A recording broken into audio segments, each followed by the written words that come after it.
సినీ ఇండస్ట్రీకొచ్చినప్పుడు swimming తెలుసా అంటే లేదు తెలీదు. హార్స్ రైడింగ్ తెలీదు. ఇవన్నీ నాకేంటంటే ఇవన్నీ ప్రాబ్లమ్స్ అయ్యాయండి కెరీర్‌లో? అవునండి. ఇప్పుడు కొన్ని సినిమాలకి నేను ఇవన్నీ తమిళ్ సినిమాలో ఫేస్ చేశా. వాళ్ళు ఫస్ట్ మీకు హార్స్ రైడింగ్ తెలుసా? ఈ సినిమాలో ఒక హార్స్ రైడింగ్ ఉంది. మీకు తెలుసా అంటే తెలీదు సార్.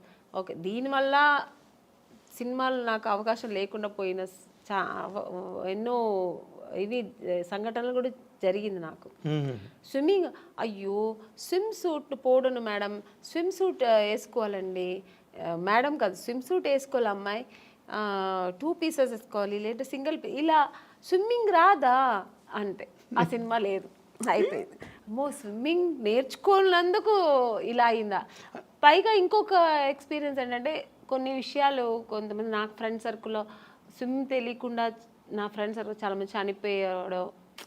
ఎక్కడో ఇప్పుడు వెళ్తారు ఒక టెంపుల్కు లేదంటే ఎక్కడో ఎక్స్కర్షన్ వెళ్ళినప్పుడు ఆ వాటర్లో పడి స్విమ్ తెలియకుండా చనిపోవడం ఇవన్నీ నేను కొన్ని చూశాను అన్నమాట.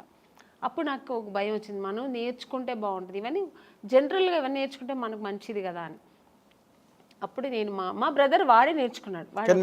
టాలెంట్ మా బ్రదర్. మీ పేరెంట్స్ ఆలోచన అది కాదు. ఆలోచన లేదు. చదువుకున్నంత కాలం చదువుకోవడం, తర్వాత మ్యారేజ్ చేసి మ్యారేజ్ అంతే. ఇందులో స్విమ్మింగ్లు, కత్తి ఫైటింగ్లు, గుర్రాలు అన్ని వాళ్ళ ప్లానింగ్ లో లేదు. మా నాన్నగారికి లేడీస్ అంటే ఇలాగే ఉండాలి.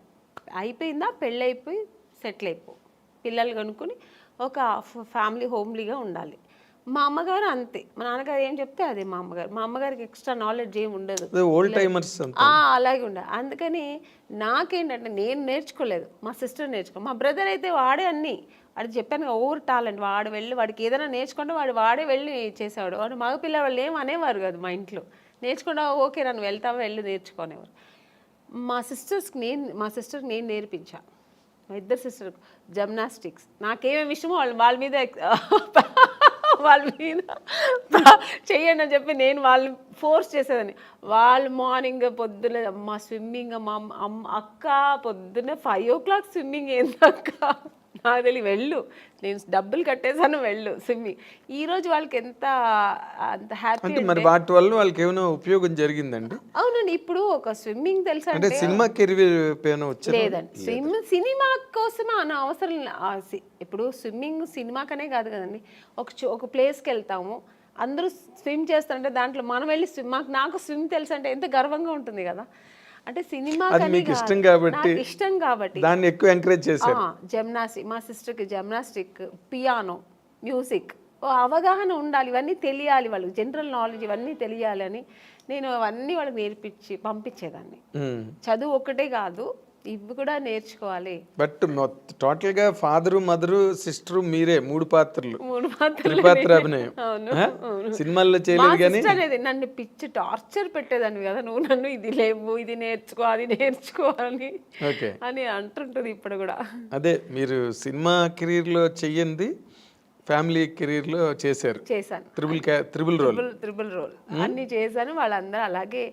అప్పుడు వాళ్ళకి కష్టం అనిపించవచ్చు, కానీ ఇప్పుడు వాళ్ళు హ్యాపీగా ఫీల్ అవుతాను. అవన్నీ మా ఒక తల్లి స్థానంలో నాకు అన్నీ చేసింది మా అక్క అని ఇప్పుడు వాళ్ళు ఫీల్ అవుతుంటారు. ఓకే. ఇప్పుడు ఈ సంతృప్తేనా వాళ్ళ వైపు నుంచి మీకు ఏమైనా అంటే మీరు నార్మల్గా ఎప్పుడైనా ఫైనాన్షియల్ క్రంచ్ వచ్చినప్పుడు కానీ లేకపోతే ఎప్పుడైనా అటువంటి ఇబ్బంది ఎప్పుడైనా మీకు కలిగినప్పుడు వాళ్ళు మీకు సపోర్ట్గా ఉన్నారండి ఆ టైంలో? సపోర్ట్ అంటే నాకు దేవుడు ఒక పరిస్థితి ఇవ్వలేదండి భగవంతుడు నాకు. బట్ అలాంటి పరిస్థితి చేస్తారండి. అలాంటి పిల్లలే వాళ్ళు, మా సిస్టర్స్ కానీ మా బ్రదర్ కానీ నాకు ఎప్పుడు బ్యాక్ ఉంటారు. నేను ఉన్నాను కదా నీకెందుకు, ఏమైనా అయితే నేను చూసుకుంటా అన్నట్టుగా మా బ్రదర్ కానీ ఇప్పుడు మా బ్రదర్ ఇప్పుడు ఏముంటాను. ఎందుకంటే నాకు కొంచెం లేట్గా పిల్లలు అయ్యారు, చిన్న పిల్లలు ఇప్పుడు నాకు ఎప్పుడైనా హెల్త్ ఇష్యూస్ వస్తే కూడా నేను వాటితో షేర్ చేస్తుంటా. ఏందరో నాకు భయంగా ఉంది, ఇలాగా అలాగా ఫ్లైట్లో వెళ్తుంటే ఏదో సౌండ్స్ వస్తుంది, నాకు భయం వస్తుంది అంటూ చాలు. ఏం భయపడవద్దు, నేను దేవుడి దగ్గర ప్రార్థన చేస్తాను, ప్రేయర్ చేస్తాను, నా ఆయుష్ కూడా నీకు ఇవ్వాలనుకుంటా. ఎందుకంటే వాడి పిల్లలు వాళ్ళు తొందరగా పెళ్ళైపోయి వాళ్ళ పిల్లలతో పెద్దవాళ్ళు అయిపోయి సెటిల్ అయిపోయారు. సో వాళ్ళందరినీ సెటిల్ చేసే తర్వాత అంటే మ్యారేజ్ చేసుకున్నా నాకు పిల్లలు లేట్గా అయ్యారు అన్నమాట. సో అందుకని అంతా ఒక మంచి మనసు. మా బ్రదర్ కానీ మా సిస్టర్స్ కానీ వాళ్ళందరూ, మా సిస్టర్ నేనున్నాను కదక్క నువ్వు ఎందుకు బాధపడతావు, నేను చూసుకుంటాను నీ పిల్లల్ని అంటారు. ఓకే. So nice. అదే మీరు మీ పిల్లల్ని కూడా లాస్ట్ టైం ఎప్పుడు మనం అనుకున్నప్పుడు కూడా పిల్లలు ఎగ్జామ్స్ అవుతున్నాయండి, అయిన తర్వాత నేను వస్తాను చెప్పాను. I remember. అంటే అంత కనెక్టెడ్గా సినిమా కెరీర్లో ఉండడం కష్టం నార్మల్గా అయితే. అవును, బట్ నేను అనుకున్నప్పుడు అనమాట మీరు బాగా మంచి హోమ్ బర్డ్ మీరని. అవును. మొన్న ఎప్పుడు కూడా రోజా గారు దేనికో ఫోన్ చేశారు, అంటే ఏదో ఒక విషయాన్ని ఫోన్ చేసినప్పుడు ఏం చేస్తున్నా అమ్మని అంటే ఇప్పుడే స్కూల్కి వెళ్ళొచ్చాను పిల్లలు అంటే 100% హౌస్ వైఫ్ అనమాట. అవును, అంటే తను మంచి వీరవనిత కదా అవును. మన రోజా. అయ్యో అసలు అసలు అంత నా వల్ల అయితే కాదండి అలాగా, అంత డేర్ అండ్ డాష్. ఒక ఇండస్ట్రీలో ఒక ఎంత మంచి ఆర్టిస్ట్ అంత మంచి పొలిటీషియన్ కూడా తను. మంచి స్పీకర్, మంచి స్పీకర్. వావ్. అసలు దేనికి ఎవరికి భయపడదు, ఏది మాట్లాడాలనుకుంటుందో అది అంత డారింగ్ అండ్ డాషింగ్ మాట్లాడుతుంది. సరే, తర్వాత దాని మీద విమర్శలు ఎలా వస్తాయి ఏమొచ్చే తర్వాత విషయం, కానీ ముందు మాట్లాడాల్సి ఏమనుకుంటారో అది మాట్లాడేస్తారు, ప్రవాహంలో మాట్లాడేస్తుంది. అయితే మీ ఇందాక coming back to the point, ఇప్పుడు మీరు అంత ఫ్యామిలీ లైఫ్లో అంత ఆక్యుపైడ్గా మీరు అంత నిండా మునిగిపోయి అందులో మళ్ళీ అసలు ఈ సెకండ్ ఇన్నింగ్స్ అన్నది ఎందుకు స్టార్ట్ అయిందండి? అంటే ఫర్ వాంట్ ఆఫ్ ఎర్నింగ్స్ కాదండి. యాక్చువల్గా నాకు సినిమా ఇండస్ట్రీని చాలా ఇష్టపడి వచ్చాను. అవును, ఇంట్లో అందరితో ఫైటింగ్ చేసి నేను అయితే హీరోయిన్ అయితే లేకపోతే చనిపోతానన్న ఆ లెవెల్కి వెళ్ళాను నేను అనమాట అప్పట్లోనే. సో అంత ప్రతిఘటన ఎందుకు వచ్చిందండి నాకు? ఏంటి హీరోయిన్ కాకపోతే నేను చనిపోతాను అన్నంత? అంతే, ఫస్ట్ వచ్చి నేను అవ్వాలనేది ఫస్ట్ వచ్చి ఇష్టం అండి, ప్యాషన్. చిన్నప్పటి నుంచి నాకు ఊహ తెలిసినప్పటి నుంచి నేను సినిమాలో చేయాలి, నేను ఒక ఆర్టిస్ట్ అవ్వాలి, హీరోయిన్ అవుతానా లేదా ఆర్టిస్ట్ అవ్వాలి. తర్వాత ఒక ఏజ్ వచ్చినప్పుడు నేను హీరోయిన్స్ అంతా రాధా గారు, శ్రీదేవి గారు, జయప్రద గారు, జయసుధ గారు వాళ్ళ సినిమాలను చూసేవాళ్ళు కదా, విజయశాంతి గారు ఆ ఫైట్, ఆ ప్రతిఘటన సినిమా అంతా చూసినప్పుడు నేను కూడా ఇలా చేయాలి, ఆ రోల్ మోడల్ వీళ్ళందరూ నాకు సో ఇలా నేను చేయాలి, హీరోయిన్గానే చేయాలి, హీరోయిన్ అయితేనే ఇవన్నీ చేయగలుగుతాం. సో అక్కడి నుంచి అది స్టార్ట్ అయింది.